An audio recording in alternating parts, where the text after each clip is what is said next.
তুমি কাউরে দিলা 10টা সন্তান, জায়গা সম্পদ নাই।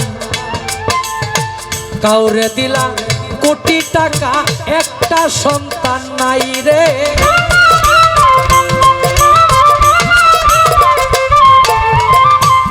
টাকা করি ধন সম্পত্তি দিলা বেশি করে, মরার পরে কান্দে করে কবরে নামাবে কে তারে রে। রঙের খেলা খেলছো দয়াল রে দয়াল।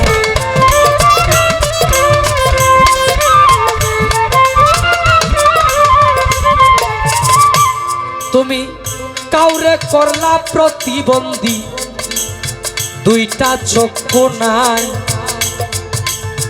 কাউরে তুমি হাত পাও দিলা, মুখের ভাষা নাই রে।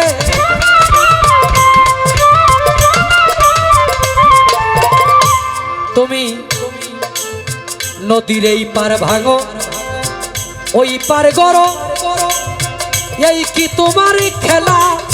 সকাল বেলার ধনী কেহ, ফকির সন্ধ্যা বেলা রে।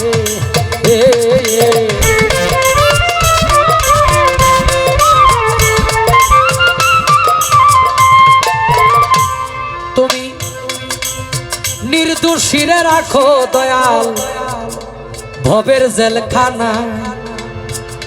দেখবেন আবার অপরাধ করিয়া কেউ ঘুরে সর্বদাই রে। তুমি হাকিম হইয়া হুকুম করো, পুলিশ হইয়া ধরো, সর্প হইয়া ধ্বংসন করো, পূজা হইয়া যারো রে।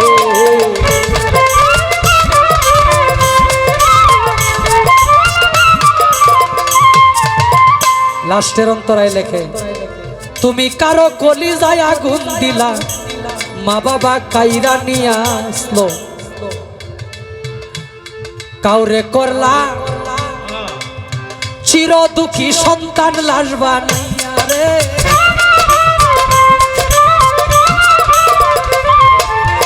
কাউরে বা কান্দাও গো তুমি মনের মানুষ কাইরা নিয়া।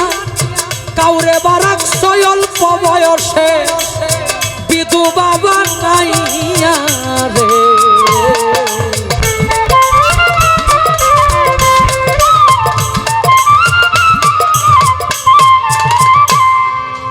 এটা মালিকের খেলা।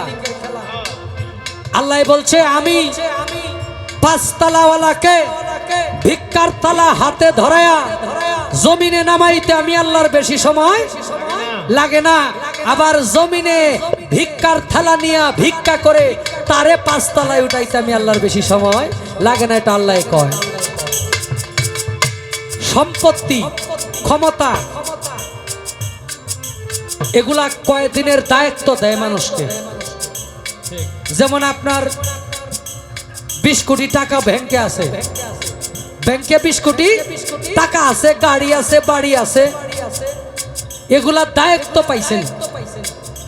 আপনি মারা গেলে যেই বাইকটা নিয়ে আপনি 110-20-এ দৌড়াইতেন, ওইটা চালানোর দায়িত্ব আরেকজন নিব, বাইক কিন্তু পয়সা থাকবে না।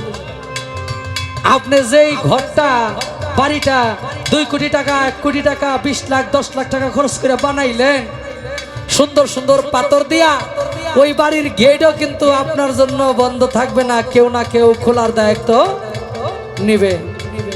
সুন্দর জায়গা, রাস্তার পাশে জায়গা দেখা জীবনে কত কিছু করে জায়গাটা আপনার নামে কিনলেন। দেখেন এই জায়গা যে কিনছিল সে আর এখন এটার মধ্যে থাকে না, থাকে তার সন্তান, তার সন্তানের সন্তান। দেখবেন পৃথিবীতে আমরা কেমন মানুষ। এই যে একটা ছেলে গান গাইল না, তার কিন্তু দুনিয়াদারি নাই, তার পোশাকে নাই, তার কোনো পরিবেশে নাই, পাগলের মতো সে উঠতেছে। তারে জিজ্ঞেস করবেন যে বাবা কেমন আছো, নিঃসন্দেহে বলবে ভালো আছি। আর আপনার এলাকার একজন কোটিপতিরে জিগাইবেন যে বাবা কেমন আছেন, বেশি ভালো না, লস, বেশি ভালো না, লস।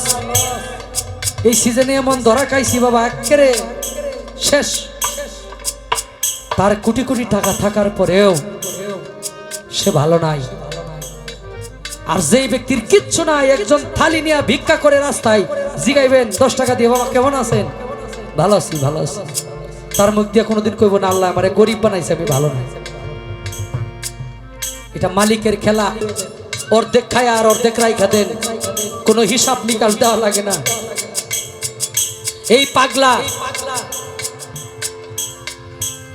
তার মাকে এত ভালোবাসতেন, আসেননি? মায়ের প্রেমিক সন্তান পৃথিবীর মধ্যে যেই সন্তান মা এবং বাবার সাথে দুর্ব্যবহার করে, তাদের অন্তরে কষ্ট দেয়, সে কাবা শরীফের গিলাফ ধরে কান্না করলেও তার কোনো ক্ষমা নাই। কোন অলি আউলিয়া আপনাকে রক্ষা করতে পারবে না, এমনকি নবী রাসূলরাও রক্ষা করতে আসবে না। কোন সন্তান যদি তার মা বাবার অন্তরে কষ্ট দিয়া থাকে, তার মা বাবা যদি সেই সন্তানকে ক্ষমা না করে থাকে, এই সন্তানের ক্ষমা ইহকাল পরকালে নাই। 3 শ্রেণীর মানুষকে আল্লাহ অভিশাপ দেয়। 1 শ্রেণীর মানুষ হইল যে রমজান মাস পায় তার জীবনের গুনাহ মাফ করাইতে পারে না, যেই ব্যক্তি মাতা পিতা পায়াও জান্নাত কামাই করতে পারে না। এই পাগলা দয়াল নবী সাথে সাক্ষাৎ করতে পারে নাই তার মা সেবা করতে গিয়া। আমরা যারা সন্তান আছি, আমি এই হাদিসটা ইতিহাসটা বলতে চাই না, সময় অনেকটা বেশি হয়ে যাবে। একটা কথাই বলবো, আপনি জীবনে প্রতিষ্ঠিত হইতে চান, মায়ের সেবা করতে হবে।